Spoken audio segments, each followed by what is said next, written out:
உங்க குழந்தைக்கு என்னம்மா ஆச்சு? என்ன உதவி இப்ப தேவைப்படுதுமா? சார், என் பேர் சௌந்தர்யா, ஹஸ்பண்ட் நேம் மதியழகன். நாங்க திருவாரூர் மாவட்டம் நன்னிலத்துல இருக்கோம். இப்ப என்னோட குழந்தைக்கு பாத்தீங்கன்னா 5 மந்த், 5 மாசம் ஆகுது. அவ பேர் வர்ணிகா ஸ்ரீ. என்ன ஹெல்ப்மா உங்களுக்கு இப்ப தேவைப்படுது? சார், பாப்பாவோட ட்ரீட்மெண்ட் எப்படின்னா, 1 டைம் ஜீன் தெரப்பி சொல்லியிருக்காங்க. அந்த ஜீன் தெரப்பின்றது ஜோல்ஜன்ஸ்மான்ற மெடிசன். அது வந்து நம்ம இந்தியால கிடைக்கக்கூடிய மேனுஃபேக்சர் பண்ணக்கூடிய மெடிசன் இல்ல, இம்போர்ட் பண்ணி தான் வருது. அமெரிக்கால இருந்து இம்போர்ட் பண்ணி வருது.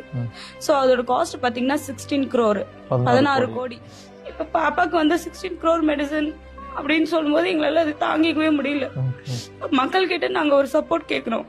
மக்கள் கிட்டயும், பொலிட்டிஷியன்ஸ் கிட்டயும், கவர்மெண்ட் கிட்ட இருந்து பாப்பாவை காப்பாத்துறதுக்காக, அவ லைஃப் சேவிங்காக எங்களுக்கு கொஞ்சம் ஹெல்ப் பண்ணாங்கன்னா ரொம்ப நல்லா இருக்கும். வர்ணிகா ஸ்ரீ அப்படின்ற ஒரு குழந்தைக்கு, அதுவும் நன்னிலம் சார்ந்திருக்கக்கூடியவங்க, திருவாரூர் மாவட்டம். அந்த பாப்பாவுக்கு வந்து பாத்தீங்கன்னா SMA டைப்